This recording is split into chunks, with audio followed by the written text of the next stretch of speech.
મહામંથનની સાથે હું છું રાધા। મહામંથનમાં આજે ઘર ઘરને સ્પર્શતો એક મુદ્દા પર ચર્ચા કરવી છે અને એ વાત છે મોંઘવારી। ગઈકાલ રાત 3 વાગ્યા ત્યારબાદ સમાચાર સામે આવ્યા કે હવે પેટ્રોલ ડીઝલમાં ભાવ વધારો કરવામાં આવ્યો છે। 3 રૂપિયાનો થયેલો ભાવ વધારો શું થોડા સમય પૂરતો છે? હજુ એમાં વધારો કરવામાં આવશે કે કેમ? સાથે સાથે તેલની પણ એ પ્રકારની પરિસ્થિતિ છે, ગેસની પણ એ પ્રકારની પરિસ્થિતિ છે। એટલે કે ડીઝલથી લઈ અને તમામ વસ્તુ, ટાયરથી લઈ ટાંકણી સુધી તમામ વસ્તુ મોંઘી પડવાની છે। મોંઘવારીનો માર સામાન્ય જનતા પર જે પડી રહ્યો છે એને લઈને લોકોની પ્રતિક્રિયાઓ પણ દિવસભર સતત સામે આવી છે। જે પ્રકારની સ્થિતિ ભારતમાં છે, હવે સૌ કોઈની નજર ત્યાં છે કે જે મિડલ ઇસ્ટ આખું સળગી રહ્યું છે એ આગ શાંત થાય। કારણ કે એ દેશો વચ્ચે નથી માત્ર યુદ્ધ ચાલતું, એ બંને દેશો વચ્ચે, એ જે દેશો વચ્ચે યુદ્ધ ચાલી રહ્યું છે એની અસર સીધી ભારતના રસોડા પર અને એ બિઝનેસ પર, એ કામ ધંધા પર પણ પડી રહી છે। એના વિશે આજે મહામંથનમાં વાત કરવી છે। મિડલ ઇસ્ટમાં પડેલી એક મિસાઇલ આજે ભારતના મધ્યમ વર્ગના બજેટને ધ્રુજાવી રહી છે। હજારો કિલોમીટર દૂર રહી ઈરાન અને ઇઝરાયલ અને અમેરિકાના આ વધતા તણાવની આગ હવે સીધા આપણા પેટ્રોલ પંપ, કરિયાણાની દુકાન અને રસોડા સુધી પહોંચી ગઈ છે। ક્રૂડ ઓઇલની વાત કરીએ, 75 આસપાસ હતું, હવે $105 પ્રતિ બેરલને પાર પહોંચી ગયું છે। દેશમાં અનેક શહેરોમાં પેટ્રોલ 103 થી લઈ 107 રૂપિયા પ્રતિ લીટર પહોંચી ગયું છે। અલગ અલગ જગ્યા અને ત્યાંના અલગ અલગ એક પ્રકારના ભાવ છે। 97 આસપાસ, 103, 107 આસપાસ પહોંચ્યું છે અને ડીઝલના ભાવ પણ સતત દબાણમાં છે। એની અસર હવે દરેક ચીજ વસ્તુઓમાં દેખાઈ રહી છે, કારણ કે ભારતે પોતાની જરૂરિયાતનું 85% કરતા વધારે ક્રૂડ ઓઇલ આયાત કરે છે। એટલે કે હોર્મુઝ સ્ટ્રેટમાં ખલેલ પડે એટલે અહીં મોંઘવારીનું મીટર દોડવા લાગે છે અને મોંઘવારીનું મીટર ભારતના ઘરે ઘરમાં કયા પ્રકારની સ્થિતિ લાવીને ઉભું રહી ગયું છે એને આજે સૌ કોઈએ અલગ અલગ જગ્યા પરથી એ સ્થિતિ જોઈ છે। વિશ્વના કુલ ક્રૂડ સપ્લાયના અંદાજે 20 થી 22% જેટલું તેલ, લાખો ટન એલએનજી કાર્ગો એ દરરોજ આ માર્ગ પરથી પસાર થાય છે, હોર્મુઝ સ્ટ્રેટ પરથી પસાર થાય છે। પરંતુ યુદ્ધ પછી જહાજોની અવરજવર એટલી મુશ્કેલ બની, લાંબા રૂટ બન્યા અને પરિવહન ખર્ચમાં 20 થી 30% સુધીનો ઉછાળો આવ્યો છે। એની સીધી અસર વૈશ્વિક બજાર પર પડી। માત્ર ક્રૂડ મોંઘું થયું અને ત્યાંથી જ આ બધી વસ્તુ અટકી ગઈ એવું નથી, ભારતનું આયાત બિલ પણ વધ્યું છે। અંદાજ પ્રમાણે ક્રૂડના દરમાં $10, માફ કરશો, એ $10 જેટલો વધારો ભારત પર ₹1.3 લાખ કરોડ સુધીનો વધારાનો બોજ મૂકી શકે છે। આ અસર એ માત્ર વાહન ચાલકો પૂરતી મર્યાદિત નથી। દેશના લગભગ 70% માલવાહન એ રોડ, એ ટ્રાન્સપોર્ટથી આધાર છે। એટલે કે ડીઝલ મોંઘું થાય તો ટ્રાન્સપોર્ટ ખર્ચ વધે છે, ટ્રાન્સપોર્ટ મોંઘું થાય એટલે દૂધ, દાળ, ખાદ્ય પદાર્થ, તેલ, એ શાકભાજી, અનાજથી લઈ રોજિંદી દરેક ચીજ વસ્તુના ભાવમાં વધારો થાય છે। હવે આજે ગૃહિણીઓના રસોડાનું બજેટ બગડી ગયું છે।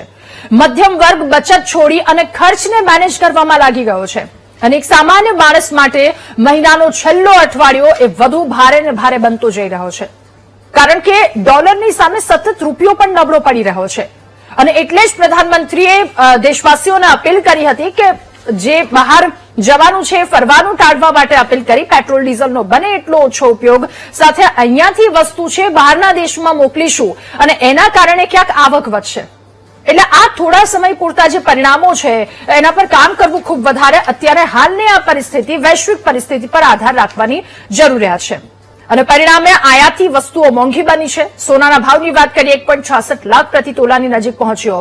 ચાંદી 3 લાખ પ્રતિ કિલોની સપાટી અડી રહી છે। તો બીજી તરફ સરકાર ₹2.43 લાખ કરોડના જીએસટી કલેક્શન અને જીડીપી ગ્રોથના આંકડા બતાવે છે, પરંતુ સામાન્ય માણસ પૂછે છે કે જો અર્થવ્યવસ્થા એટલી મજબૂત બની છે તો ઘરની બચત કેમ તૂટી રહી છે? હવે ચિંતા એ માત્ર ઈંધણની નથી, ચિંતા સાથે સાથે કુદરતની પણ છે।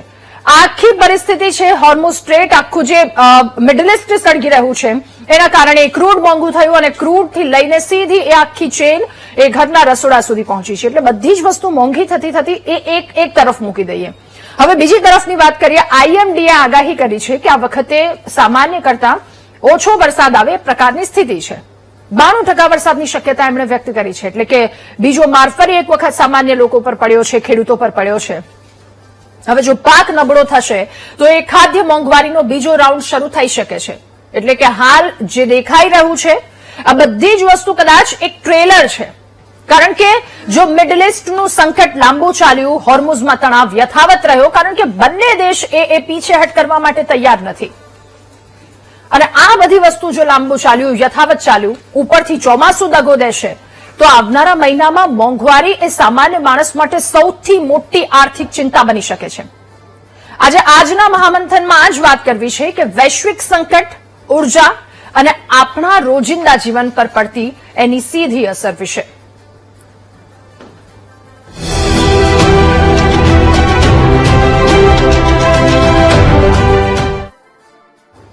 એટલે શરૂઆતમાં જેવી રીતે કહ્યું કે મિડલ ઇસ્ટમાં જે યુદ્ધ ચાલી રહ્યું છે અને યુદ્ધની સીધી અસર ભારત અને ગુજરાતના તમામ લોકો પર પડી છે, આપણા રસોડા પર પડી છે, અને પેટ્રોલ ડીઝલની તમામ લોકો વ્યક્તિ અસર પડી છે.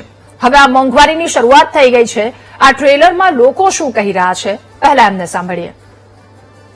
અત્યારે આવી રીતે તમે વારાફરતી થોડા ટાઈમમાં તમે દૂધનો ભાવ વધારો છો, તમે પેટ્રોલના ભાવમાં વધારો કરો છો, જે ઘર ખર્ચાઓ માટે, જે મિડલ ક્લાસના લોકો માટે છે એમના માટે તો અત્યારે તકલીફ જ કહેવાય, કેમ કે એ માંડ એમનું ઘરને બધું ચલાવતા હોય, એમાં બી તમે ભાવ વધારો લાવી દો તો એ પબ્લિક જશે ક્યાં આવી રીતે ભાવ વધાર્યો તો.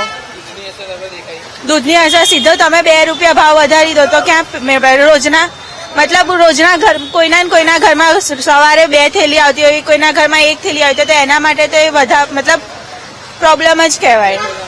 પેટ્રોલના બી વધારે છે આવી રીતે, તો હવે બધા ધીમે કરીને બધામાં ભાવ વધારો કરે છે, મોંઘવારી વધારશે જ. કે અત્યારે કામ ધંધા પણ એટલા મંદા ચાલે, તો ઘરમાં 2 વ્યક્તિ કમાતા હોય અને 10 જણ ખાતા હોય તો કેવી રીતે પડવારે? મોંઘવારી પણ એટલી છે અત્યારે વધી ગઈ કે સરકાર છે કે જનતા તો માનવું પણ પડે ને, પાછું શું કરીએ, એનો કોઈ બીજો કોઈ રસ્તો જ નથી. પેટ્રોલ ડીઝલ પણ 3 રૂપિયા વધી ગયા, આ તો જીવન જરૂરિયાત વસ્તુ છે ને, એટલે તકલીફ તો બહુ જ પડે છે. અને જે ભાડાના ઘરમાં રહેતા હોય એ સાધારણ વ્યક્તિ તે શું કરી શકે, એવી સરકારે જરા વિચાર કરવો જોઈએ. એક બાજુ દૂધના બી વધારી દીધા, એક બાજુ પેટ્રોલના વધારી દીધા, અને આ બધા વચ્ચે એટલે ઓટોમેટિક બીજાના ભાવ વધવાના જ છે. એટલે મારે સરકારે કોઈક સતત નિર્ણય લેવો જોઈએ. અને અત્યારે જોઈએ છે કે પેટ્રોલ પંપ પર અત્યારે ઓફિસ ટાઈમ, પીક અવર્સનો ટાઈમ છે, અત્યારે કેટલી લાઈનો છે. અત્યારે જો અમારા રિઝર્વમાં આવી ગયું છે, અત્યારે જોયું તો લાઈનો કેટલી લાંબી થઈ ગઈ, એટલે એ બી થોડી તકલીફ છે. આમાં સરકાર થોડું ખર્ચું કરે સારું. નાગરિક તરીકે નાગરિક ઉપર, આમ આદમી ઉપર અસર તો પડે છે, પરંતુ આંતરરાષ્ટ્રીય જે યુદ્ધ છે, યુદ્ધના કારણે જે અસર પડી છે એ આમ આદમી પણ સમજવું જોઈએ. પ્રધાનમંત્રી સાહેબ શ્રીએ અત્યારે જે નિર્ણય લીધેલ છે કે આપણે ઈંધણ બચાવવું જોઈએ, બને તેટલો એનો ઓછો ઉપયોગ કરીએ તો ભવિષ્યમાં ઈંધણનો પ્રોબ્લેમ આપણને નડે નહીં અને આમ આદમી પર એની વધારે અસર પડે નહીં. જો બેફામ ઉપયોગ કરીએ વાહનનો અને ઈંધણનો બહુ ખૂબ જ ઉપયોગ થાય તો ઈંધણની અસર ચોક્કસ વર્તાવાની જ છે. એટલે જે અપીલ કરવામાં આવી છે એ અપીલ બાદ ક્યાંક લોકોની સહમતિ પણ દેખાઈ રહી છે, અને જે વૈશ્વિક પરિસ્થિતિ છે એની ભારત પર, એની ગુજરાત પર જે પ્રકારની અસર પડી છે, લોકોની પ્રતિક્રિયાઓ પણ સાંભળી, લોકો શું કહી રહ્યા છે. હવે તમામ સ્તરેથી કોશિશ કરવામાં આવી રહી છે કે આ સંકટ છે, સંકટમાંથી બહાર નીકળીએ. પરંતુ ન માત્ર ભારત દેશ, જેટલા દેશ આના પર ડિપેન્ડ છે, એ ક્રૂડ ઓઇલ પર ડિપેન્ડ છે, તમામ દેશો કે જેમની આ પરિસ્થિતિ છે. અને હાલ જે ભાવ વધારો કરવામાં આવ્યો છે, પેટ્રોલ ડીઝલથી લઈએ, દૂધથી લઈ, શાકભાજી, દાળ, તમામ વસ્તુ મોંઘી થઈ છે. હવે પ્રધાનમંત્રીનો યુએઈ પ્રવાસ, અને યુએઈ પ્રવાસ દરમિયાન ભારતના પેટ્રોલિયમ રિઝર્વમાં યુએઈની ભાગીદારી વધારવા માટે વ્યૂહાત્મક ગેસ રિઝર્વ સ્થાપવા માટે સહમતિ સાધવામાં આવી છે. એમઓયુ કરાર કરવામાં આવ્યા, એલપીજી સપ્લાય માટે પણ કરાર કરવામાં આવ્યા છે. એટલે કે ઉપરથી લઈ નીચે સુધી તમામ સ્તર પર એક પ્રયત્નો કરવામાં આવી રહ્યા છે કે દેશ માટે જે કંઈ પણ થાય એ વસ્તુ કરવામાં આવે. પરંતુ હાલ આ પ્રકારની સ્થિતિ છે, મોંઘવારીનું મીટર સતત દોડી રહ્યું છે, અને આ વચ્ચે સામાન્ય માણસની સ્થિતિ શું છે? ભાજપ કોંગ્રેસ આ વાતને લઈને શું કહી રહ્યું છે? અર્થશાસ્ત્રી શું કહી રહ્યા છે કે દેશની હાલની આ સ્થિતિ છે, આગામી 10 થી 20 દિવસ અથવા તો 1 મહિના બાદની એ ભારતની શું સ્થિતિ થશે અને શું ખાસ ધ્યાન રાખવાની જરૂર છે? આ તમામ સવાલોની સાથે કરીએ આજનું મહામંથન. આપણી સાથે ગેસ્ટ પેનલમાં નેતા ભાજપ કિશનસિંહ સોલંકી, જેઓ થોડી જ વારમાં આપણી સાથે જોડાશે. મુખ્ય પ્રવક્તા કોંગ્રેસથી ડોક્ટર મનીષભાઈ દોશી આપણી સાથે જોડાયા છે. ગૃહિણી અવનીબેન પટેલ આપણી સાથે જોડાયા છે. બિઝનેસ વુમેન એવાબેન પટેલ આપણી સાથે જોડાયા છે. નિર્મલ નથવાણી અર્થશાસ્ત્રી જેઓ છે તેઓ પણ આપણી સાથે જોડાયા છે. ખેડૂત અગ્રણી વિઠ્ઠલભાઈ દુધાત્રા પણ આપણી સાથે જોડાયા છે. આપ સૌનું ખૂબ સ્વાગત છે મહામંથનમાં. શરૂઆત એક ઘરની વાત કરી રહ્યા છીએ તો પછી ગૃહિણીથી કરીએ. અવનીબેન, આપનાથી શરૂઆત કરવી છે. હવે બચત એ શબ્દ કદાચ એક સપનું બની ગયું હોય એ પ્રકારની સ્થિતિ છે, કારણ કે મોંઘવારીનું જે ટ્રેલર સામે આવ્યું છે, એક તરફ મિડલ ઇસ્ટની એ સ્થિતિ અને બીજી તરફ એ ત્યાં એક મિસાઇલ પડે છે, એની અસર સીધી આપણા રસોડા સુધી આવે છે. શું કહેશો? હવે અત્યારે હાલ જે પરિસ્થિતિ છે એ સ્પેશિયલ આપણા કોઈ એક દેશ માટે નથી.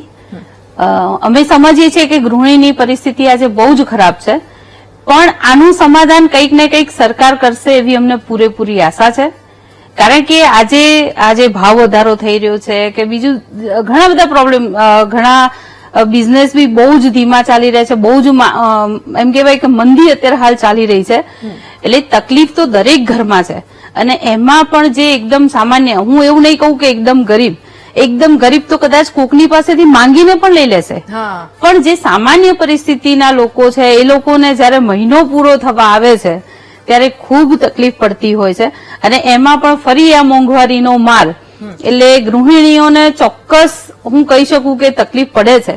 પણ એક સવાલ એ કે ચલો એક આપણે 3 મહિના પહેલા અથવા તો 1 વર્ષ પહેલાની સ્થિતિ અને અત્યારની સ્થિતિ, એક કિચન મેનેજ કરવું, રસોડું મેનેજ કરવું કેટલું અઘરું લાગી રહ્યું છે? ઘણું અઘરું છે અત્યારે. પહેલા આટલી તકલીફ નથી પડતી, પણ હવે ઘર ચલાવવું આ જેમ ધીમે ધીમે મોંઘવારી વધી રહી છે. એક બાજુ આવક એની એ છે અને એની સામે મોંઘવારી વધી રહી છે, એટલે તકલીફ 100% ખૂબ જ પડે છે. પણ અમને એટલો વિશ્વાસ પણ છે કે આપણી સરકાર કંઈક ને કંઈક સારું કરી અને આનો ક્યાંક ને ક્યાંક કોઈક રસ્તો ચોક્કસ કાઢશે. ઓકે. એટલે હાલ ગૃહિણી કહી રહ્યા છે રસોડાની શું સ્થિતિ છે, એમની પાસેથી જાણ્યું સમજ્યું. હવે બિઝનેસ વુમેન ઇવાબેન પટેલ પણ આપણી સાથે જોડાયા છે. ઇવાબેન, હાલની પહેલા તો બિઝનેસની સ્થિતિ શું છે? બિઝનેસની સ્થિતિમાં ખૂબ જ અત્યારે સ્લેક સિઝન ચાલી રહી છે. મારું કામ વર્ક પરમિટનું છે અલગ અલગ દેશોની અંદર. તો જે રજીસ્ટર થયેલા ક્લાયન્ટ છે એ લોકો પહેલા તો યુદ્ધની સ્થિતિ જે છે ગંભીર, એનાથી લોકો ડરે છે, ટ્રાવેલ કરવાથી ડરે છે. બીજું કે ઈંધણ મોંઘું થવાથી જે પ્લેન જે ચાલે છે એની અંદર જે ફ્યુઅલ આવે છે ખૂબ જ મોંઘું થયેલું છે, એટલે એરલાઇન્સ સરકાર પાસે માંગણી કરે છે કે અમારા રેટ વધારી આપો. તો જે આપણા ડોમેસ્ટિક એરલાઇન્સ જે બધી છે એ ઉડી નથી શકતી, અને ઇન્ટરનેશનલ જે ચાલે છે એના રેટ ખૂબ જ હાઈ થઈ ગયા છે. આ જ અસરથી લોકો ટ્રાવેલ પણ રદ કરી રહ્યા છે, અને ટ્રાવેલ રદ કરવાનું કારણ પણ બીક, ડર અને મોંઘવારી 3 વસ્તુ ભેગી થઈ છે. બીજું કે આવનારી સિઝન ઉપર પણ લોકોને હજુ ભરોસો રહ્યો નથી. અત્યારે ગ્લોબલ વોર્મિંગને કારણે સર્વ જગ્યાએ ભારતની અંદર વરસાદ ગમે ત્યારે આવી શકે છે. આપણે ગુજરાતની જ વાત લઈએ તો કેરીઓનો પાકથી માંડી, ખેડૂતોથી માંડીને બધાને નુકસાન થાય છે. તો બમણો માર અને બમણો જે વેટ કરવાની આવે છે છેલ્લે ખાસ કરીને ખેડૂતો, મધ્યમ વર્ગી લોકો એવોને આવે છે, જેના ભર્યા પૂર્યા ભંડાર છે ને ખૂબ જ આવક જેને છે એને નથી નડવાનું, કારણ કે એને સેવિંગ કરી રાખ્યું હોય, પ્લાનિંગ કરી રાખ્યું હોય. પણ મધ્યમ વર્ગને હંમેશા નિશ્ચિત અને ચોક્કસ રકમ જે મળે છે એમ જ ઘર ચલાવવાનું હોય છે. આજે સવારની જે વાત કરું, સાવ સામાન્ય વાત છે. દૂધ લેવા ગયેલા ત્યાં મારા શોપકીપરે કીધું કે બેન 500 દૂધનું વિતરણ ગોલ્ડનું હતું, જો આજે 200 થેલી પડી રહી છે, જયારે શક્તિ અને બીજું દૂધ જે આવે છે તે મારું ખલાસ થઈ ગયું છે. તો આ ગૃહિણીએ કટોતી ક્યાં કરી છે? તો ક્વોલિટી પર કટોતી કરી છે. કદાચ એ પાતળી ચા પીશે, એના બાળકને પાતળું દૂધ પીવડાવશે અને ક્યાંક ને ક્યાંક ઘર સંસાર ચલાવવાની કોશિશ કરશે. આ મેં પોતે અનુભવેલી આ વાત છે, માટે હું કહું છું. અને આની અંદર સરકારશ્રીને વિનંતી છે કે મધ્યમ વર્ગને કંઈક રાહત કરી આપે. જો સેલેરાઈઝ છે તો સેલેરીમાં ક્યાંક વચગાળાની રાહતો આપવામાં આવે તો આનો ઉકેલ શક્ય છે. અને મધ્યમ વર્ગ તો 2 વ્હીલર પર મોટા ભાગે જતું હોય તો એ તો ઓલ્ટરનેટ અત્યારે ઘણી બધી કંપનીઓએ કર્યું છે, અમારી કંપનીએ પણ કર્યું છે કે ઓલ્ટરનેટ 1 by 1 કે 5 ક્લાયન્ટ આજે આવે છે, વર્ક ફ્રોમ હોમ છે. એવું જ સ્કૂલો માટે પણ આગામી સમયમાં વિચારી શકાય. 15 દિવસ પછી સ્કૂલો ખુલવાની છે જૂનમાં, ત્યારે પણ એ લોકોને ઓનલાઈન કરીએ તો મોટા ભાગનું જે આપણું સેવિંગ છે કે એ લોકો ઇકો ગાડીમાં જતા હોય છે, રિક્ષામાં જતા હોય, અને આપણી બહેનો તો બાળકોને પોતે 2 વ્હીલર પર મૂકવા પણ જતી હોય છે. તો એની અંદર પણ આપણે રિસ્ટ્રિક્શન લાવી શકીએ. તો સરકારશ્રીને વિનંતી કે આની અંદર પણ કંઈક એવી જોગવાઈઓ અને હુકમો કરે કે આની અંદર મોટી પાયે આપણે બચત કરી શકીએ છીએ. બીજું કે સાયકલ તો આપણે ભૂલી જ ગયા છીએ. પરદેશની અંદર સાયકલનું ખૂબ મહત્વ છે, તો આપણે સાયકલને પ્રાયોરિટી આપીએ. ઓકે એવાબેન, ફરી એકવાર આપની પાસે આવો. આપણી સાથે ખેડૂત અગ્રણી વિઠ્ઠલભાઈ જોડાયા છે. વિઠ્ઠલભાઈ, એવું કહેવાય છે જ્યારે દેશને જરૂર પડે ત્યારે જગતનો તાત હંમેશા દેશ માટે ઉભો હોય છે, અને આ પ્રકારની પરિસ્થિતિ હોય તો ખેડૂત પર સૌ કોઈની નજર છે, પરંતુ ડીઝલના ભાવ પણ વધ્યા છે. હવે ભારતની વાત કરીએ, આપણે ડિપેન્ડ છીએ તો ટ્રાન્સપોર્ટ પર 70 થી 60% આસપાસ ડિપેન્ડ છીએ. હવે એના ભાવ વધ્યા છે એટલે એ ખાતરના અને તમામ વસ્તુના ભાવ વધ્યા છે, એ છેલ્લે બધી અસર ખેતી પર પડવાની છે. શું સ્થિતિ આ મિડલ ઇસ્ટના યુદ્ધની વચ્ચે ખેતર સુધીની દેખાઈ રહી છે તમને? ચોક્કસ અત્યારે જે વૈશ્વિક પરિસ્થિતિનું નિર્માણ થયું છે એને લીધે સમગ્ર વિશ્વની અંદર જાણે કે મોંઘવારી ઉફાળો મારીને બેઠી હોય એ પ્રકારની સ્થિતિનું નિર્માણ થયું છે. ખેડૂતની વાત કરીએ તો અત્યારે સ્વાભાવિક રીતે ડીઝલ અને રાસાયણિક ખાતરની અંદર પણ લગભગ એક થેલીએ 700 રૂપિયાનો ભાવ વધારો થયો છે. જંતુનાશક દવામાં પણ અમુક દવાઓમાં 20% સુધીનો ભાવ વધારો યુદ્ધ પછી, યુદ્ધની સ્થિતિ પછી થયો છે. એ રીતે જે મોંઘવારી જે વધે છે એના હિસાબે ખેડૂતોને જે માલનું પડતર છે ઊંચું જાય છે, અને અત્યારની સ્થિતિની જો વાત કરીએ તો એમએસપી તો ખેડૂતોને મળતી નથી. હમણાં જે એક ગૃહિણીએ વાત કરી કે દૂધનો ભાવ વધારો થયો છે, તો સ્વાભાવિક રીતે ખેડૂતોનો માલનો ભાવ વધવો જ જોઈએ, અને નહીં વધે તો ખેડૂતોને પોસાય નહીં. આવતી સિઝનની અંદર ખેત ઉત્પાદનનો પણ કદાચ અછતો થાય, અત્યારે પેટ્રોલ ડીઝલની અછત થાય છે તો એની પણ અછત થશે. તો આ બધા માર્ગ આમ જોવો તો વૈશ્વિક સ્થિતિને અનુકૂળ થઈને પ્રજાએ પણ કંઈક વિચારવું જોઈએ, અને સ્વનિર્ભર, આત્મનિર્ભર બનીને કઈ રીતે આગળ વધવું જોઈએ. આપણે પ્રધાનમંત્રીએ જે અમુક મને અવાજ આવે છે, રિપ્લેસ અવાજ આવે છે. ઓકે એ ટેકનિકલ પ્રોબ્લેમ ફરી એકવાર આપની પાસે આવું છું એ ઠીક કરાવીને. નિર્મલભાઈ, આપની પાસેથી જાણવું સમજવું છે સર કે હાલ અત્યારે દેશની જે હાલત છે શું સ્થિતિ છે? કારણ કે એક તરફ મિડલ ઇસ્ટની જે સ્થિતિ છે, બીજી તરફ એવું કહેવામાં આવી રહ્યું છે કે જેવી રીતે આ યુદ્ધ શાંત થશે એટલે કદાચ થોડા સમયમાં, ઇન્સ્ટન્ટ તો એ બધી વસ્તુ નથી જ ઠરવાની, પરંતુ એ સમય કેટલો લાગશે અને એ શાંત થયા પછી પણ દેશની શું હાલત થવાની છે? આ મોંઘવારીનું જે મીટર છે દેશ પર કેટલું અસર હાલ કરી રહ્યું છે સર? તો વિશ્વ સ્તરે આર્થિક અનિશ્ચિતતા છેલ્લા 6 વર્ષ થયા મંડરાયેલી છે. શરૂઆત થઈ કોવિડથી, 2020નો એ સમયગાળો, અને એણે 2 વર્ષ સુધી સમગ્ર વૈશ્વિક અર્થવ્યવસ્થાને હચમચાવી નાખી. ત્યારબાદના 2 વર્ષ એ વિશ્વને માંડ બેઠું થવાનો સમયગાળો હતો એમ આપણે કહી શકીએ. અસ્તવ્યસ્ત થયેલી વૈશ્વિક અર્થવ્યવસ્થા માંડ ગોઠવાઈ રહેલી હતી. ત્યાં રશિયા યુક્રેન યુદ્ધના ભણકારા વાગ્યા. આપણને એમ થાય કે રશિયા યુક્રેન યુદ્ધની આપણા સુધી કે વિશ્વના અન્ય દેશો સુધી શું અસર આવી? મોટામાં મોટી અસર સપ્લાય ચેઇન ખોરવાવી તે છે, અને અમેરિકા દ્વારા રશિયા પર લાદવામાં આવેલા પ્રતિબંધો છે. આ પ્રતિબંધોને કારણે સમગ્ર વિશ્વને વ્યાપક નુકસાન થયું. મુક્ત વ્યાપારમાં વિઘ્નો સર્જાયા. જે વસ્તુ જે સમયે જોઈતી હોય એ વસ્તુ એ સમયે મળી ન શકે, એ વસ્તુ મળવી જોઈએ એના કરતા વધુ ભાવે મળે.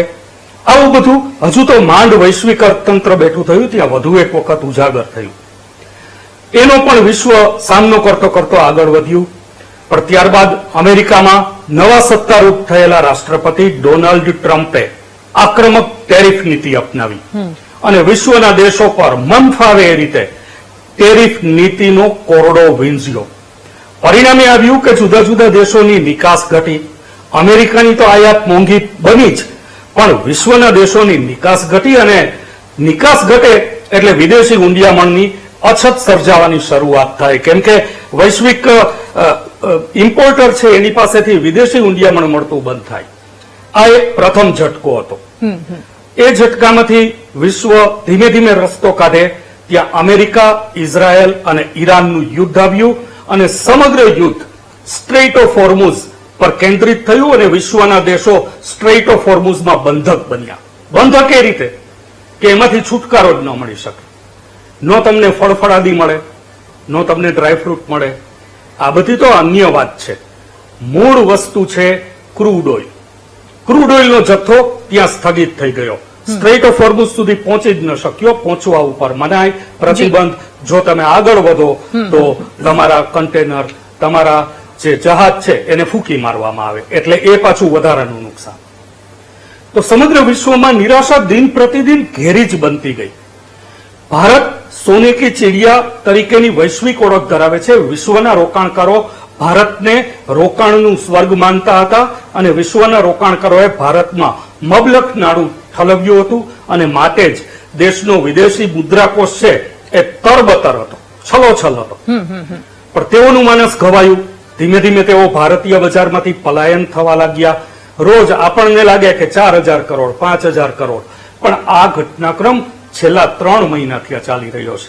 એનો આંકડો જો તમે માંડો ને તો તે અધધ આંકડો છે અને માટે દેશનો છલોછલ વિદેશી મુદ્રાકોષ, એમાં પહેલા તિરાડ લાગી, પછી આપણને એક નાનું એવું કાણું લાગ્યું અને હવે એ મોટું થતા દેશે સચેત થવાની જરૂર અનુભવી અને માટે જ વડાપ્રધાન નરેન્દ્ર મોદીએ દેશના નાગરિકોને 7 અપીલ કરી અને એમાંથી મુખ્ય અપીલ પેટ્રોલ અને ડીઝલના વપરાશ પર કાપ. જી જી જી 1000 રૂપિયા ભાવ વધારો કરવામાં આવ્યો, પણ ભાવ વધારો એ આ સમસ્યાનો ઉકેલ નથી. જ્યાં સુધી આપણે વપરાશ પર નિયંત્રણ નહીં લાદીએ ત્યાં સુધી દેશનું વિદેશી ઊંડિયામણ જતું જ રહેશે, બહાર જ જતું રહેશે.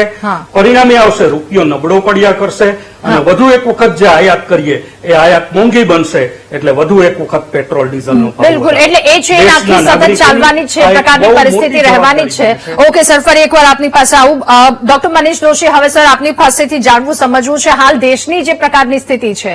એક તરફ યુદ્ધ અને યુદ્ધની સ્થિતિ, કદાચ ગુજરાતનો જો એક પરિવાર લઈ લઈએ તો કોઈ વસ્તુ બાકી નહીં હોય. એ દૂધથી લઈ લો, દાળ લઈ લો, શાકભાજી લઈ લો, ફ્રૂટ્સ લઈ લો, બધી જ વસ્તુમાં ભાવ વધારો. એટલે એક મિસાઇલ ત્યાં પડે છે એની સીધી અસર ગુજરાતના પરિવાર પર પણ પડે છે. આ મોંઘવારીનો માર સતત એ પણ વાત કરવામાં આવી રહી કે ચૂંટણી પતી એટલે ભાવ વધારો કરી દેવામાં આવ્યો છે. આ બધી જ વસ્તુ, પરંતુ હવે દેશે શું ખાસ ધ્યાન રાખવાની જરૂર છે? હાલ ક્યાં ઉભા છે? આગામી સમયમાં ક્યાં લાગી રહ્યા છે? રાધા, દેશના સામાન્ય માણસને સીધી અસર કરતી 3 ઘટનાઓ છેલ્લા 3 દિવસની અંદર અલગ અલગ આવી. દૂધનો ભાવ વધારો. ગરીબ માણસ હોય કે અમીર માણસ, દરેકના ઘરમાં દૂધની જરૂરિયાત થાય સવાર ઉઠી એટલે. એ આપણને સીધી દૂધની પ્રોડક્ટો ઉપર એની અસર આવવાની દૂધની સાથે. અને એના કારણે દેશની અંદર આ દૂધ વધારાનો ભાવ વધારો દૂધનો છે એનો લાભ પશુપાલકોને મળતો હોય તો આનંદ થાય, પણ એ પશુપાલકોને નથી મળતો. બીજી વાત, એની સાથે આપણને આજે પેટ્રોલ ડીઝલના માલ આપ્યો. 2014-15 ની અંદર પેટ્રોલનો ભાવ વિશ્વની અંદર ક્રૂડનો ભાવ 108 થી 114 ડોલર સુધી હતો, ક્રૂડ બેરલનો. એની એક સમયે ડોક્ટર મનમોહનસિંહજીની સરકારે 64 રૂપિયા ને 50 પૈસામાં આપણને ક્રૂડ આપ્યું પ્રતિ લીટર અને 56 રૂપિયા ને 80 પૈસામાં આપણને ડીઝલ મળતું. દેશની અંદર અચ્છે દિન, બહોત હુઈ મહેંગાઈ કી માર, આવા સુંદર મજાના સૂત્રો આપીને સત્તા મેળવનાર મોદી સરકારે દેશની અંદર સત્તામાં આવ્યા પછી લૂંટનો કારોબાર ચલાવ્યો.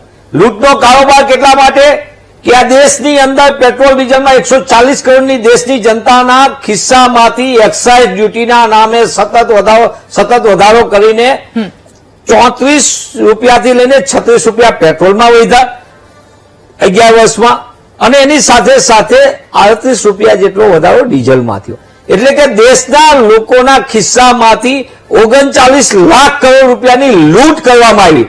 આ સિસ્ટમ લૂંટ છે અને આ લૂંટની સામે દેશના નાગરિકને ખબર ન પડે એ રીતે કરે. એક તરફ ઉદ્યોગપતિ, ઉદ્યોગગૃહોના મસ્ત મોટા દેવાઓ માફ કરવામાં આવે. ભાઈ દુધાત્રાજી કહેતા હતા કે વિશ્વની પરિસ્થિતિના વૈશ્વિક પરિસ્થિતિ નથવાણીભાઈએ બહુ સરસ અર્થશાસ્ત્રની એવું કીધું 6 વર્ષથી ઇકોનોમિક્સને. ભાઈ તે સમયે નહોતું ઇકોનોમિક્સ. દેશને સલાહ આપવા તમામ સમસ્યાનો ઉકેલ હરિયાણાની જાહેર સભાથી માંડીને જેનો વિડીયો અત્યારે આખા દેશના તમામ સોશિયલ મીડિયામાં છે, ત્યારે સાહેબ આગળ તમામ સમસ્યાનું સમાધાન હતું. અને આજે દેશમાં 2026માં તમામ સમસ્યાના સર્જક એ દિલ્હીમાં બેઠેલા શાસકો છે અને એના કારણે આજે દેશના સામાન્ય માણસને કેવા કેવા ઝટકા આપવામાં આવ્યા. ટોલ ટેક્સનો ઝટકો આપણને વારંવાર આપવામાં આવે. આપણને પ્રીમિયમ પેટ્રોલના નામે આપી દીધો, કારણ કે પ્રીમિયમ ઓલું ચૂંટણીના 5 રાજ્યો બાકી હતા, પ્રીમિયમ બાકી હતું. એના પછી આવવાનો હતો. લોકસભામાં વિપક્ષના નેતા રાહુલજીએ આ વાત પહેલેથી કીધી, ત્યારે લોકોને એવું લાગતું હતું. અને સાહેબે તો 2013-14માં આપણને કીધેલી કે જીડીપીમાં વધારો કરવામાં આવશે. મારા દેશનો જીડીપી એટલે સામાન્ય માણસ અને બિઝનેસમેન સહિત બેનશ્રીએ કીધું સરસ મજાની વાત, આંતરરાષ્ટ્રીય પરિસ્થિતિ. એટલે બેન જેવા બિઝનેસમેન થી માંડીને હજારો લોકોને એવું લાગ્યું કે ગેસનું આ જીડીપી વધશે એટલે વિકાસ વૃદ્ધિ દર વધશે. પણ હકીકતમાં ગેસ, ડીઝલ અને પેટ્રોલના ભાવ વધારામાં સતત કરવામાં આવ્યો. ગેસના ભાવ બેન સાંભળી લો રાધાબેન, મને જેટલી વેલો સમયની સાથે, એટલા માટે કે ગેસનો ભાવ વધારો કેવો ઝીકવામાં આવ્યો. કોમર્શિયલના કારણે જે ગેસ વધારો, કોમર્શિયલ ગેસમાં સતત વધારો આવ્યો અને સતત વધારાના કારણે આજે દેશના લોકોની સ્થિતિમાં નાનો થેલાવાળાથી માંડીને નાનો સ્વરોજગારી કરનાર તમામને અસર આવી. અને એ નાનો વધારો નહીં, તમે ધીમે ગેસના સિલિન્ડરમાં જો કોમર્શિયલમાં 730 રૂપિયા જેટલો વધારો થયો છે. 3000 ને પાર. હા, તો 3000 ને પાર. અને કઈ સ્થિતિ? કમર્શિયલ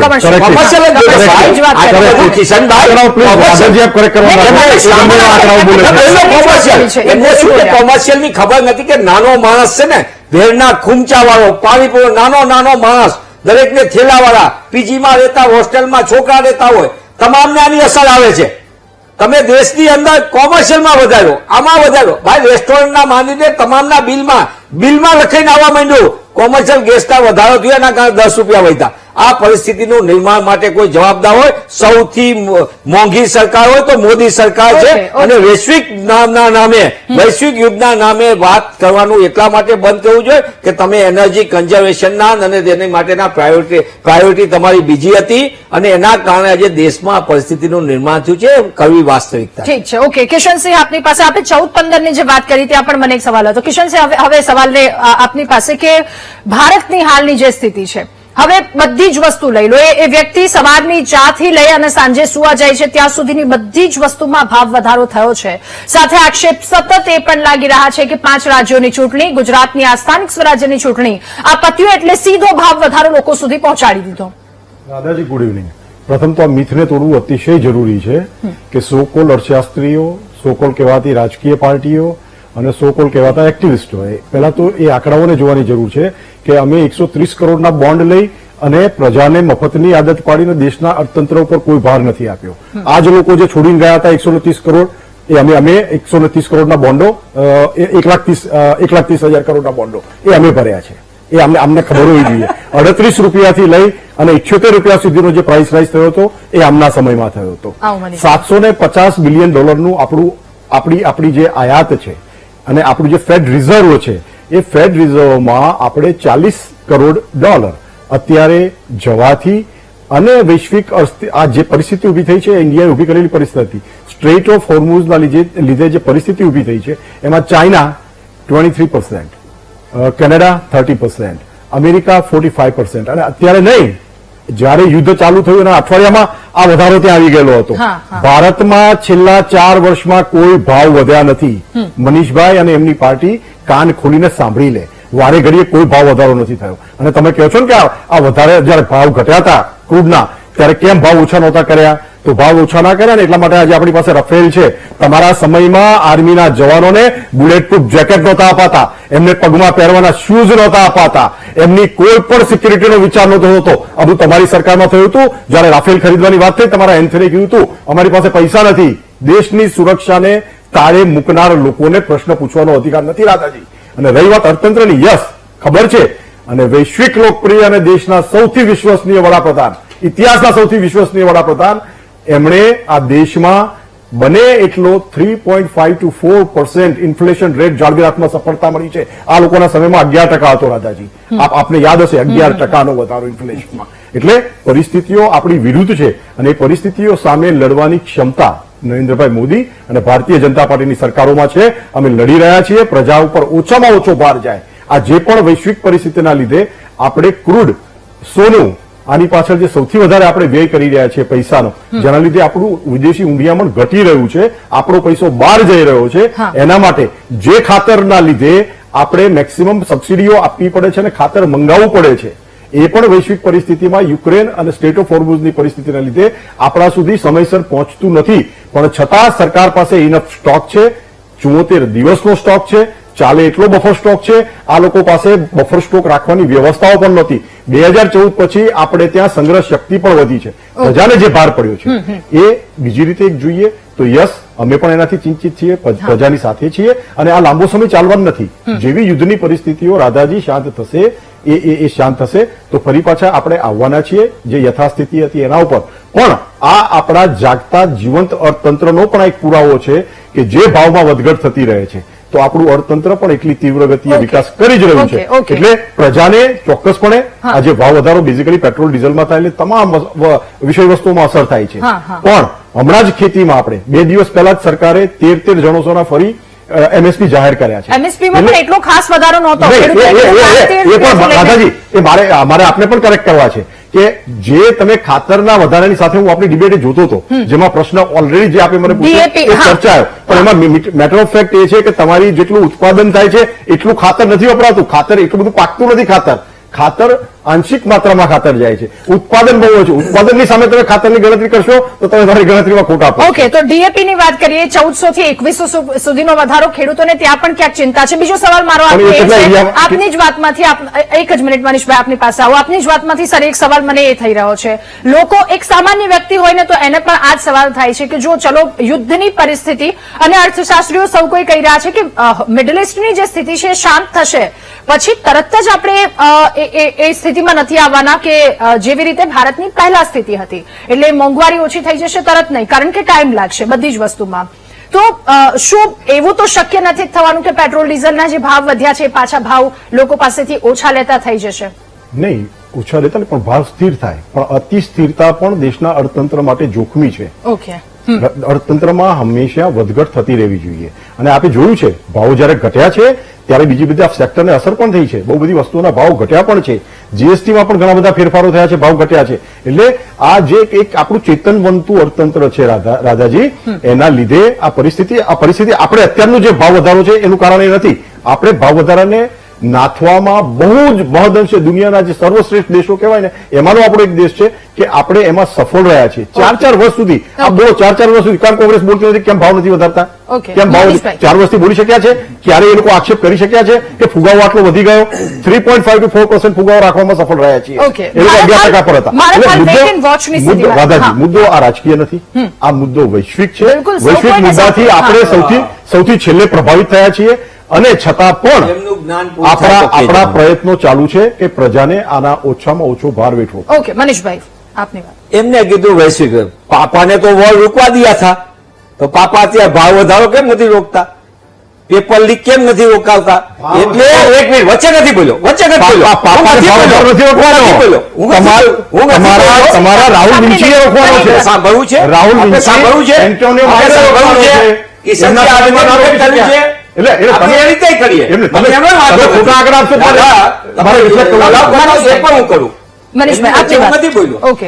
મને એવું કીધું એમને આખી વૈશ્વિક પરિસ્થિતિ એસટીના ભાવ વધારાથી, ભાડાના ભાવ વધારાથી માંડીને આપણા જે સર્ટિફિકેટો જુદી જુદી જગ્યાના લેવાનો હોય, જાતિના પ્રમાણપત્રથી માંડીને અન્ય સર્ટિફિકેટો વિદ્યાર્થીના ભણવા જાતિના પ્રમાણપત્ર માંડીને અનેક પ્રકારના એ પ્રમાણપત્રોના ભાવ વધારાથી માંડીને દાળ ચોખાથી માંડીને ભાવ વધારા બધા થયા.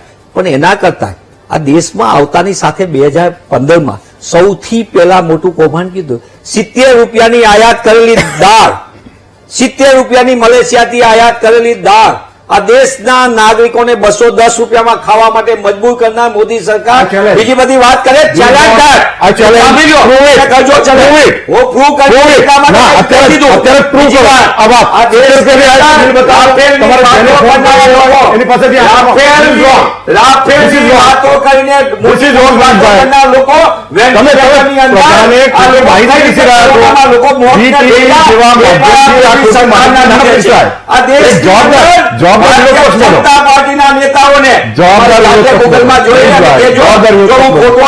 તો તમે ખોટા છો. આ 70 રૂપિયા 210 રૂપિયા માટે ખોટા છો. 10 રૂપિયા નહીં.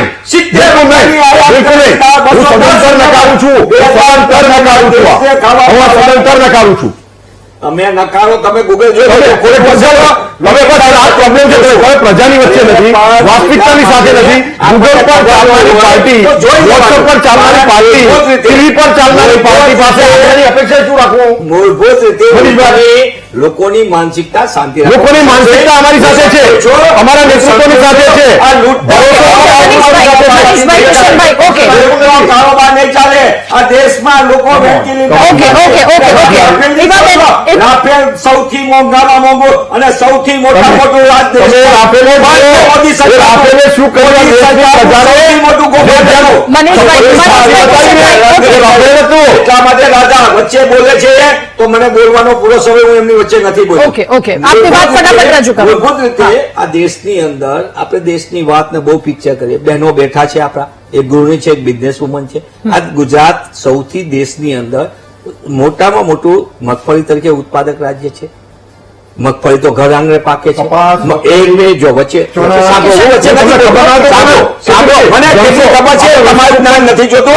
મગફળીના તેલના માફિયાઓને, તેલ મિલોને ચૂંટેલના ભાવને આજે 2000 કાબુમાં રાખનાર ભારતીય જનતા પાર્ટીની સરકાર તમારો 1993 લૂંટનો કારોબાર કરનારા કોણ લોકો? તમારા ચોરિયા રાજાઓ, ટેન્કરિયા રાજાઓ,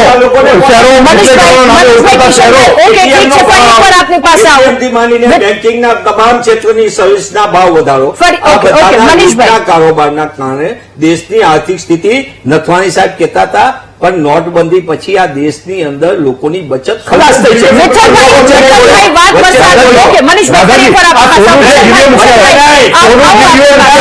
આખા દેશનું એ લોકો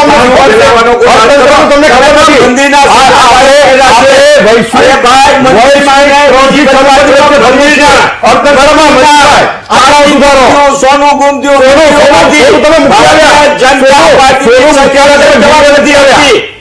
સોનું ગીરવે મૂકેલા હતા. મનીષભાઈ ગાયબ થાય, આપણને દુઃખ થાય. આ કહેવાતી હિન્દુવાદી વિઠ્ઠલભાઈ, ઓકે, મારો સવાલ હવે વિઠ્ઠલભાઈને છે. મનીષભાઈ કાળા બજારોને છૂટો દોર કોને આપ્યો છે? મનીષભાઈ, ખેડૂતો ખુશહાલ છે, ભાજપ સાથે મજબૂત અને મક્કમ રીતે ઉભા છે. અમે એમના ખાતામાં તમારો સિદ્ધાંતના ખાતામાં પૈસા ક્યાં ગાયબ થાય છે? આ દુધાતા સાહેબ તમે એમએસપી વધારવામાં આવી છે અને લઈને સંતોષ છે, વાતને લઈને સાથે બીજી આગાહી વ્યક્ત કરવામાં આવી છે આઈએમડી દ્વારા. અરે મનીષભાઈ, કિશનભાઈ પ્લીઝ એક મિનિટ. વિઠ્ઠલભાઈ, હવે આપની પાસે આવું છે કે જે આઈએમડી દ્વારા જે આગાહી વ્યક્ત કરવામાં આવી છે કે આ વખતે સામાન્ય કરતા ઓછો વરસાદ રહેશે, આ પ્રકારની સ્થિતિ. હવે એક રીતે માર પડ્યો છે મોંઘવારીનો, બીજી તરફ આઈએમડીની આગાહી છે. ખેતી માટે કેટલું નુકસાનકારક, સાથે એમએસપીના જે ભાવ વધારે એમએસપી જાહેર કરવામાં આવ્યું છે એ સેટિસ્ફાઈ છે, એ સંતોષકારક લાગી રહ્યું છે આપને? રાધાબેન, જ્યાં મોંઘવારીનો દર લગભગ દર વર્ષે 8 થી 10% વધે છે, આપણને ખ્યાલ છે. હજી મને અવાજ બ્રેકમાં અવાજ આવે છે. ઓકે, આપ આપની વાત અવાજ આવે છે. હા, આપ આપની વાત રજૂ કરી દો, પછી એના પર કામ કરીએ છીએ. આપ આપની વાત. હા, મોંઘવારીનો દર દર વર્ષે 8 થી 10% વધે છે. એનું સીધું જ દાખલો હોય તો કર્મચારીનો પગાર છે. દર વર્ષે 8 થી 10% વધે છે. તો અમારી તો હર વખત માગણી હોય છે કે મોટે ભાગે એનએસપીનો જો વધારો છે એ પણ 8 થી 10% હોવો જોઈએ, સ્વાભાવિક છે. કારણ કે ખેડૂત પણ એક ગ્રાહક છે, બજારની અંદર અનેક પ્રકારના ઇનપુટ ખરીદે છે, જીવન જરૂરિયાતની વસ્તુ પણ માર્કેટમાંથી ખરીદે છે. તો એને એમએસપી ના ભાવ 10% જો વધે તો જ એ ખેડૂત ટકીએ કેમ છે. અત્યારે જે વૈશ્વિક પરિસ્થિતિને હિસાબે રાસાયણિક ખાતરો છે, ડીઝલ છે, જંતુનાશક દવાના પણ 20% જેવો ભાવ વધારો થયો છે. આ પરિસ્થિતિની અંદર ખેતી પરવડે એવી સ્થિતિ નથી. એમાં આઈએમડી આગાહી કરી છે કે આ વર્ષે વરસાદ ઓછો થાય, તમે કલ્પના કરો તો ખેડૂત ઇનપુટ સમગ્રપણે બધું જ ઇનપુટ ખેડૂતોની ખેતીની તૈયારીની અંદર, જમીનની અંદર બિયારણ, ખાતર, મજૂરી, દવાઓ બધું જ નાખે છે, અને જો વરસાદ ઓછો પડે તો સમગ્ર પાક નિષ્ફળ જાય છે, તો 100% ખેડૂતોને નુકસાન જાય છે. આ નુકસાનીનો ક્યાંય અંદાજ કોઈને નથી, કોઈ અર્થશાસ્ત્રીઓ નથી બોલતું. 100% નહીં તો 50% નુકસાન જાય છે, તો આનો પણ વળતર નથી. જે જણસ તમને 500 રૂપિયામાં જે ખેડૂતના ઘરમાં પડે છે એને 1000 રૂપિયા ડબલ મોંઘી થઈ જાય છે. પણ આ બાબતમાં કોઈ પણ અર્થશાસ્ત્રી, કોઈ પણ રાજકીય માણસ ભાવ વધશે, કોઈ પણ જણસનો ભાવ વધશે અને સમગ્ર ટીમ દ્વારા આક્ષેપો સતત ચાલુ થઈ જાય કે મોંઘવારીમાં ભાવ વધાર્યો અને ગૃહિણીનું બજેટ ખોરવાઈ ગયું, પણ ખેડૂતોનું બજેટ ખોરવાય છે એવું હજી સુધીમાં એક ડિબેટ એ પણ કરો બેન. અત્યારે ખેડૂતોનું ડિબેટ ખોરવાઈ ગયું છે. તમે અત્યારે ખેડૂત દેવોના ડુંગરમાં મોટે ભાગે અત્યારે તમે મંડળીઓમાં જાઓ, બેંકોમાં જાઓ, ગ્રામીણ બેંકોની અંદર કે ખેડૂતો બેંકની અંદર લાઈન લગાવીને ધિરાણ માટે બેઠો છે. ખેડૂતનું નિર્માણ થઈ રહ્યું છે. અને વૈશ્વિક સ્થિતિને હિસાબે એક એ અલગ વસ્તુ છે. એમાં તો હું તો એમ કહું છું કે રાજ્ય કે કેન્દ્ર સરકારની સાથે પ્રજાએ રહેવું જોઈએ. જ્યાં પણ મોંઘવારી હોય અથવા તો જ્યાં પણ ઈચ્છનીય હોય ત્યાં કાપ મૂકીને પણ કઈ રીતે આપણે સરકાર સાથે ઉભા રહીએ એ પણ જોવું. બિલકુલ. ઓકે કિશનભાઈ, ફટાફટ એકવાર વિઠ્ઠલભાઈ જે હમણાં સમસ્યા રજૂ કરી કે ખેડૂત દેવાના ડુંગરની નીચે દટાતો જઈ રહ્યો છે, એના પર પણ ધ્યાન આપવાની ખૂબ આવશ્યકતા છે, કારણ કે ખેડૂતોને ઘણી બધી આશા છે. ખૂબ ટૂંકમાં આપની વાત, પછી ફરી એકવાર બીજા સવાલની સાથે. વિઠ્ઠલભાઈની 2-3 વાતો સાથે હું સમજ છું અને રિપીટેડ, અને આ એકલી સરકારોનો વાંક નથી. આ આપણે જ્યાં જ્યાં વરસાદી ખેતી પર આધારિત છીએ, જ્યાં જ્યાં આપણે રાસાયણિક ખાતરો પર આધારિત છીએ, જ્યાં જ્યાં નકલી બિયારણનો પ્રશ્ન ઉભો થાય છે, અને યસ, મોંઘવારીની ચર્ચા માટે આપણે તરત જ આવી જઈએ છીએ. મેટર ઓફ ફેક્ટ, મોંઘવારી એ વધતા જતા અને વિકસેલ અર્થતંત્રની પણ એક નિશાની છે, એ પણ ભૂલવું ના જોઈએ સાથે. પણ ફરી પાછું વિઠ્ઠલભાઈની વાત પર આવું તો યસ, કારણ કે જયારે વરસાદ પડે છે, આફત આવે છે, વાવાઝોડું હોય છે, ખેતમાં નુકસાન જાય છે, ત્યારે એકચ્યુઅલી જે સહાય તાત્કાલિક જરૂર હોવી જોઈએ એ આજે પણ મળે છે. ભારતીય જનતા પાર્ટીની સરકાર આવ્યા પછી મજબૂત રીતે મળે છે, પણ એમાં પણ ક્યાંક ક્યાંક સમયની પાબંદી અને જે આવટન કરવાનું હોય છે, જે સર્વે કરવાનું હોય છે, એમાં ક્યારેક ક્યારેક ડિલે થઈ જાય છે. અને જ્યારે પાકને નુકસાન થાય છે અને એ જે ખેડૂત એ જે પરિસ્થિતિમાં મુકાય છે પાકના નુકસાનના લીધે, કારણ કે સમગ્ર જગ્યાએ નહીં પણ પર્ટિક્યુલર જિલ્લામાં, પર્ટિક્યુલર એરિયામાં જ્યાં આ તકલીફો ઉભી થાય છે ત્યાં સરકારો તો ધ્યાન આપે જ છે, લોકો તંત્ર પણ ધ્યાન આપે છે. પણ યસ, જેવી રીતે વિઠ્ઠલભાઈ ચિંતા વ્યક્ત કરી કે મોંઘવારીના લીધે જેમ ડિબેટો થઈ જાય છે, ફટાફટ તમામ મીડિયા અને તમામ લોકો અને તમામ અર્થશાસ્ત્રીઓ જેવી રીતે મેદાનમાં આવી જાય છે, એમ ખેડૂતો ઉપર મુશ્કેલી માટે ક્યારેય કોઈ બોલતું નથી. એ વાત સાથે હું આંશિકપણે સહમત છું. એટલે ખેડૂતોની સાથે સરકાર પહેલેથી વિઠ્ઠલભાઈ જાણે છે અને સૌ કોઈ ખેડૂતોની સાથે ઉભા છે, એમની ચિંતામાં સહભાગી છીએ. અને અમે તો વાવણીથી કાપણી સુધી દાદાજી ખેડૂતોની સાથે છીએ. એમના ખાતામાં વર્ષમાં 2 વખત પૈસા જે પણ એમને નાની મોટી સરકાર તરફથી, અમારા હિસાબે તો 1 કરોડોમાં છે, એ જે મદદ થાય છે એના લીધે ખેડૂત આ જે પણ એમના ઉપર આઘાત આવે છે એને સહન કરી શકે. મનીષભાઈ, ખૂબ જ ટૂંકમાં 10 સેકન્ડમાં આપની વાત. 99,000 કરોડના દેવા સાથે ગુજરાતમાં સતત વધતી જતી ઇનપુટ કોસ્ટ દેશ આખાના ખેડૂતો માટે એનસીઆરબીનો ડેટા પ્રમાણે કે ખેડૂત અને ખેતબંધુની સ્થિતિ સંપૂર્ણપણે ચિંતાજનક છે આપણા સૌના માટે. એને જગતના તાતને જીવન ટૂંકાવવું પડે, અંતિમ પગલું ભરવું, અને એ સ્થિતિની અંદર ઇનપુટ કોસ્ટ સતત વધતી જાય છે અને આઉટપુટ આવ્યા પછી એને મળવા પાત્ર વસ્તુ નથી મળતી. આપણે સૌએ એ દિશામાં વિચારવાનો સમય પાકી ગયો છે કે ફેક્ટરીની અંદર કોઈ દિવસ ઘઉં નથી પાકવાના, કઠોળ નથી પાકવાના. એની માટે જગતના તાતને જ બચાવવો પડે અને ખેડૂત ખેતીને ગુજરાત બચશે, ખેડૂત ખેતીને હિન્દુસ્તાન બચશે, તો જ આપણા સૌનું અસ્તિત્વ રહેશે. અવનીબેન, 23 જણસોના ગુજરાત સરકારે અને ભારત હવે યાર પછી આ બધા ભાવ આપ્યા છે. હવે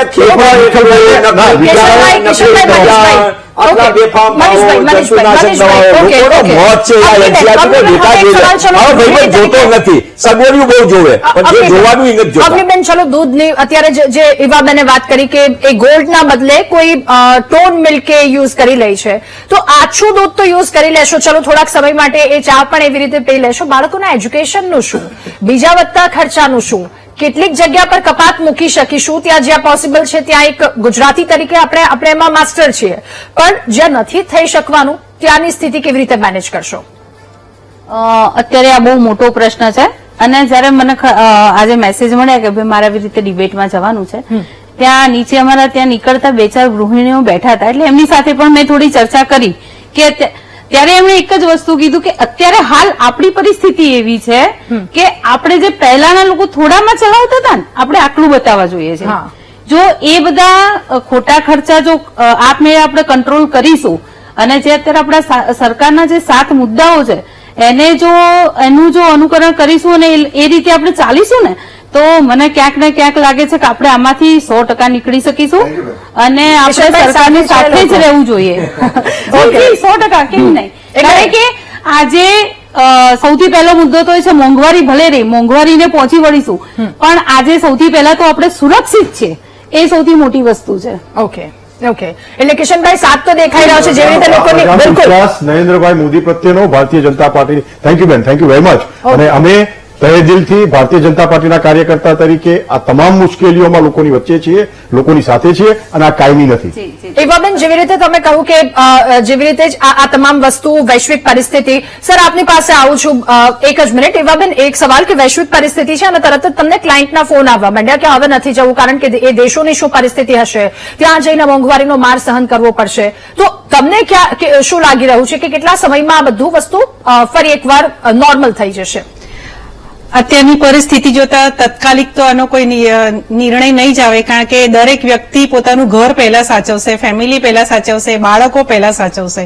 એ ફરવાની જે મોજશોખની વસ્તુમાં આવે છે, ફરવા જવું, વિદેશમાં જવું અથવા તો દેશમાં પણ જવું, તો એ બીજા ક્રમે આવે છે. તો એ પ્રાયોરિટી જે બેઝિક નીડ્સ છે એને આપશે અને બેઝિક નીડ્સમાં બાળકોનું ફૂડ છે, પેરેન્ટ્સ હોય, ઘરડા મા બાપ હોય, એમની દવાઓ છે, એનું શિક્ષણ છે, સુરક્ષા છે, એને આપશે. ત્યાર પછી એ કરશે. માટે જો યુદ્ધ બંધ થશે તો પણ એની સીધી અસર કઈ બીજા 3જા દિવસથી કે બીજા 3જા મહિને તો નહીં જ આવે. જેમ કોવિડમાં આપણે બહુ લોંગ ટાઈમ સુધી સફર થયા છે, એવી રીતે સફર થવાની તૈયારી આપણે રાખવી પડશે. એક વ્યક્તિ તરીકે હું બહેનોને ખબર છે બધાને કે બહેનો બ્યુટી પાર્લરમાં જતી હોય છે અને મોદીજીએ પણ કીધું, પણ અમારી બહેનોમાં એટલી શક્તિ પણ છે કે અમે જો બધું જ મૂકી દઈશું પણ ઘર ચલાવીશું તો સૌથી સુંદર અને સરસ અમે વાલા લાગવાના જ છીએ. એટલે બહેનો પણ એને કટોતી કરશે જ. એક કપડું પણ અત્યારે નહીં જરૂર હોય તો નહીં જ લે, પણ એ બેઝિક નીડ્સ ઉપર એ ફોકસ 100% કરવાની છે. અને એમાં જે છે એમાં એક જ વસ્તુ છે કે દેશની મોટી શક્તિ એ એકતા છે. અને જો આપણામાં એકતા હશે, સમાજમાં એકતા હશે, બહેનોમાં ખાસ કરીને સમજણ શક્તિ હશે, તો આનું નિરાકરણ આપણે બહુ જલ્દી લાવવામાં સફળ થઈશું. જી બિલકુલ. નિર્મલભાઈ, આપની પાસે લોકલ ફોર વોકલ નિર્વાબેનને મારો એક પ્રશ્ન પણ હતો કે આ સમય બાદ કરીએ હોર્મુઝ વાળો, સ્ટેટ ઓફ હોર્મુઝ વાળો, તો એના પહેલા જે પણ બિઝનેસમાં યુવાબેન છે તો કેટલી મુદ્રા લોનો, એમએસએમઈ લોનો, સ્ટાર્ટઅપ લોનો અને એ વિકાસની અને અર્થતંત્રની ગતિને લીધે એ બિઝનેસ પણ કેટલો, વિકાસ પણ કેટલો સારો કરી શક્યા. એવા તમામ લોકો, I am not only particular say for the Yuvaben but the all other people, other sectors, એમને રાધાજી કેટલા આ વિકાસના પરિણામોને લીધે ને આપણા ગતિશીલ અર્થતંત્રના લીધે કેટલું કમાયા ને એ પણ પ્રશ્ન પૂછવો. ઓકે. એટલે વધારે ચર્ચા કરીશું નિર્મલભાઈ. અને જેવી રીતે પેનલિસ્ટે જણાવ્યું કે વાત દેશની હોય ત્યારે સૌથી પહેલા આવીને આપણું કર્તવ્ય ઉભું રહે છે. મોંઘવારીનું આ ટ્રેલર પિક્ચર વધારશે ટેન્શન, આ સવાલની સાથે આજનું મહામંથન કરી રહ્યા છે. એક તરફ ડોલરની સામે સતત રૂપિયો નબળો પડી જઈ રહ્યો છે અને જે પગલા મોંઘવારીને નિયંત્રણમાં લેવામાં આવી રહ્યા છે, શું ઇનફ છે કે કેમ? આ વાતને લઈને ચર્ચા સીધા નિર્મલભાઈ આપની પાસે આવું છે, આપની વાત પણ રજૂ કરશો. સાથે સવાલ એ પણ પૂછવો છે કે બ્રેક ઇવન પોઈન્ટ પર લાવવા માટે જે તૈયારીઓ કરવામાં આવી રહી છે, હાલ પૂરતો એ પેટ્રોલ ડીઝલનો ભાવ ₹3 વધારવામાં આવ્યો છે. નિષ્ણાંતો માની રહ્યા છે કે આટલો ઇનફ નથી, 28 થી 30 રૂપિયા વધે એ પ્રકારની પણ શક્યતાઓ વ્યક્ત કરવામાં આવી છે. તો શું એ સ્થિતિ રહેશે આગામી સમયની? આપની વાત પણ. સૌ પ્રથમ તો રાધાજી, મારે વિઠ્ઠલભાઈએ જે ઉલ્લેખ કર્યો એના અનુસંધાનમાં વાત કરવી છે કે અર્થશાસ્ત્રી સહિતના કેટલાક પ્રબુદ્ધો હંમેશા કૃષિ ક્ષેત્ર સહિતના ક્ષેત્રની રખોપાની વાત કરતા હોય છે, તેને પ્રોત્સાહન મળે એની વાત કરતા હોય છે. આપને કહું કે રંગનાથન સમિતિએ અનેક ભલામણો કરી, એવો તો અગ્રણી વૈજ્ઞાનિક હતા અને એણે કૃષિ ક્ષેત્રમાં ધરમૂળથી પરિવર્તન લાવવા માટે પોતાનું આખું જીવન ખર્ચી નાખ્યું. તો આ પ્રબુદ્ધ હતા. આવી જ રીતે ડોક્ટર વાય.કે. અલગ, જાણીતા અર્થશાસ્ત્રી, તેઓએ કૃષિ ક્ષેત્રને પ્રોત્સાહન મળે, એનો વિકાસ થાય, ખેડૂતોનું કલ્યાણ થાય, એ માટે પોતાનું આખું જીવન એણે કૃષિ ક્ષેત્ર માટે હોમી દીધું. સર, આપણે અને નવા સમયનો નવા પણ ખૂબ વિચારો અભાવ છે. એણે કિશનભાઈ, સરકાર મનીષભાઈ સમક્ષ પાસે પણ રજૂ જવાનું કર્યા. છે. અમલીકરણની વાત હા હા, સમયનો ખૂબ અભાવ છે સર. 5 મિનિટનો સમય છે મારી પાસે. આપની વાત અત્યારે જે મેં બ્રેક ઇવન પોઈન્ટ પર ₹3 અને સામે 28ની શક્યતાઓ વ્યક્ત કરવામાં આવી રહી છે. બસ તો વૈશ્વિક મહાસત્તા છે, હા. એનો અહંકાર કાબુમાં રહે એવી વિશ્વ સમુદાય એને પ્રાર્થના કરે તો જ આનો ઉકેલ આવે. કેમ કે આ સમસ્યા માનવ સર્જિત છે, અહંકારમાંથી સર્જાયેલી સમસ્યા છે. જ્યાં સુધી આ અહંકારનું શમન અને દમન નહીં થાય ત્યાં સુધી આ સમસ્યાને આપણે ખાડી નહીં શકીએ. આ કોઈ રાજકીય પક્ષે સર્જેલી સમસ્યા નથી, આ વિશ્વના અન્ય કોઈ દેશે સર્જેલી સમસ્યા નથી. માત્ર આંગળીના વેઢે ગણાય એટલા અહંકારી લોકોએ સર્જેલી સમસ્યા છે. ઈશ્વર તેમને સદબુદ્ધિ આપે એ જ પ્રાર્થના. ઓકે. તો જ આ બધી સમસ્યાનું આપણે નિરાકરણ બિલકુલ બિલકુલ લાવી સર. શકીશું. વિઠ્ઠલભાઈ, ખૂબ જ ટૂંકમાં આપની અંતિમ પ્રતિક્રિયા આ મુદ્દા પર, ખૂબ જ ટૂંકમાં.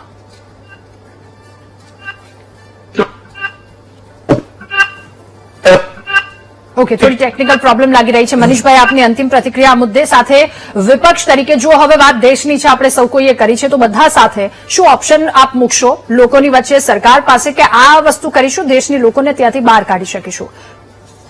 આજે જ હું તમારી ડિબેટમાં આવતો તેને પહેલા મેં પોતે પણ એક મારા ડીપીમાં મૂક્યું છે. મને લાલ બહાદુર શાસ્ત્રી આપણા દેશના સરળ ને સાદગીને એને એક વાત કીધી ને, ગાંધીજીની બે વાત બહુ અગત્યની, કે મારે કોઈને પણ કોઈ વસ્તુની સલાહ આપવી નહીં, પહેલા મારે અમલીકરણ કરવી જોઈએ. આ દેશની અંદર સૌથી પહેલી શરૂઆત છે કે દેશમાં લોકોને સલાહ આપવી છે કે તમે સોનું છોડી દો, તમારે સોનાના તારવાળા કોટ પહેરવા છે. લોકોને કેવું છે કે તમે સાદગીમાં જીવો અને તમારે સરસ મજાના ફૂલ એર કન્ડિશન અને જેટ પ્લેનોમાં ફરવું છે. લોકોને કેવું છે કે તમારી સામાન્ય જરૂરિયાત ઉપર પ્રતિબંધ મૂકો અને અમારે મજા કરવી છે. તો દેશની અંદર તમામ પ્રકારે જો કાર પુલિંગ તમે પ્રજાને કહેતા હોય તો અધિકારીઓ સચિવાલયમાં જતા હોય એ પ્રજાએ કાર પુલિંગથી કામ કરવું જોઈએ અને પબ્લિક ટ્રાન્સપોર્ટ સિસ્ટમ કરવી. બીજી વાત, મારા મિત્ર લોકલ અને વોકલનું કહેતા, મને બહુ આનંદ થયો. હું કિશનસિંહનું એટલા માટે સન્માન કરું છું કે ઘણી બધી વસ્તુ સરસ રીતે યાદે કરાવ. જીએસપીસી મને તો બહુ આનંદ થાય. હું ગુજરાતનો નાગરિક, દેશનો નાગરિક, ગુજરાતનું હોઉં. 20,000 કરોડનું ગુજરાત સ્ટેટ પેટ્રોલિયમ કોર્પોરેશનના ગેસ નીકળવાનો તો અનેક ટ્રિલિયન ગણો. મને તેમ કે ગેસ આપણે બહારથી લાવવો જ નહીં પડે, બીજા દેશને જોશો. સાહેબે જ કીધું આમાં ડંકી હલાવશો ને તેલ નીકળશે. મહેસાણા કીધેલું, સાલું આખું તેલ નીકળી ગયું પણ તેલે નો આવ્યો ને ગેસે નો આવ્યો. અને મને ચિંતા એ થઈ કે સાલી આ વરભુજની ખાડીની વારંવાર બધા, રાધાબેન તમે બહુ વાત કરો, મેં તો કઈ જોયું નથી, પણ મને એટલી ખબર છે આપણા વિશ્વના અત્યાર સુધીના ઇતિહાસમાં ભારતના સૌથી નિકટના સાથી તરીકે મિત્ર ભાવથી તો રશિયા છે. આપણી વિદેશ નીતિ ફેલ કેમ ગઈ? આપણે રશિયા સાથે સંબંધ બગાડ્યા, આપણે ઈરાન સાથેના સંબંધો બગાડ્યા, અને થયું કેવું સાહેબ, કેમ સરેન્ડર થાય છે ભાઈ? એવું શું છે ટ્રમ્પના? આ નથવાણીભાઈ કીધું કે અહંકારમાં, અહંકાર કોનો એ સાહેબ બોલ્યા નહીં, પણ આ અહંકારને ગોઠવણમાં સરેન્ડર ન થવાય. આ દેશની વાત છે અને વિપક્ષ તરીકે કોંગ્રેસના કાર્યકર્તા દેશ માટેની, એટલે કોંગ્રેસને કોઈ શીખવાની જરૂર નથી. એ લોકો તો ખાસ તો શીખવાડે જેને 50 વર્ષ સુધી તિરંગો નહોતો પોતાના હેડક્વાર્ટર ઉપર લગાવ્યો. એ વિચારધારાના લોકો ન બોલે. આ દેશની વાત આવશે, ભારતીય રાષ્ટ્રીય કોંગ્રેસ ભેગી છે, પણ તમે જાઓ જવાલી ભોગવો અને દેશના સામાન્ય માણસના મોઢામાંથી તમે એટલે મને ચિંતા છે. આમાં કિશનભાઈ એને જીએસપીસી ની વાત ન કરે એટલા માટે હું કિશનભાઈ માણસ સારા, નામ કિશન, એને આવું બધું કરવું નહીં. ઓકે, કિશનભાઈ, અંતિમ પ્રતિક્રિયા. લોકો ખૂબ આશાભરી નજરે જોઈ રહ્યા છે કે આ સંકટમાંથી બહાર આવે. રાધાજી, આપની આ વીટીવીની આ પહેલને સૌ પ્રથમ તો thank you very much. Always VTV આ પ્રજાના પ્રશ્નો સાથે હોય છે. પ્રજાની આ જે એક આપણા વડાપ્રધાનશ્રીએ અને સમગ્ર ભારતીય જનતા પાર્ટીના નેતૃત્વએ જે અપીલ કરી છે એ અપીલ છે, પ્રજાનો સહયોગ માંગ્યો છે, લોકલ ફોર વોકલનો માંગ્યો છે. આપણે કંટ્રોલ જ છે પ્રાઇસ અને કંટ્રોલ રહેશે મહદઅંશે. એનું કારણ એ છે કે આપણે આપણી રિફાઇનરીની કેપેસિટી 30% વધારી દીધી છે. આપણી પાસે ઇનફ બફર સ્ટોક છે. પણ પ્રજાને એ વાત પણ જાણવી જરૂરી છે કે રાહુલ ગાંધી વિંચી જે પ્રવાસોમાં જાય છે, 10 કરોડની આવક બતાવી 50 કરોડના પ્રવાસ કરે છે, જે આપણે થાઈલેન્ડમાં જઈ અને મસાજના પ્રવાસમાં જાય છે. આપણા વડાપ્રધાનશ્રી 45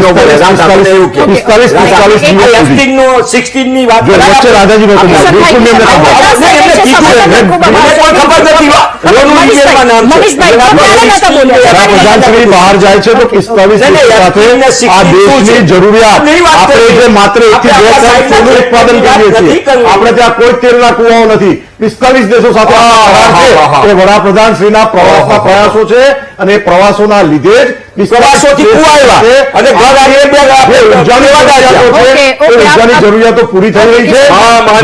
માં આખી મોંઘવારી થઈ રહી છે.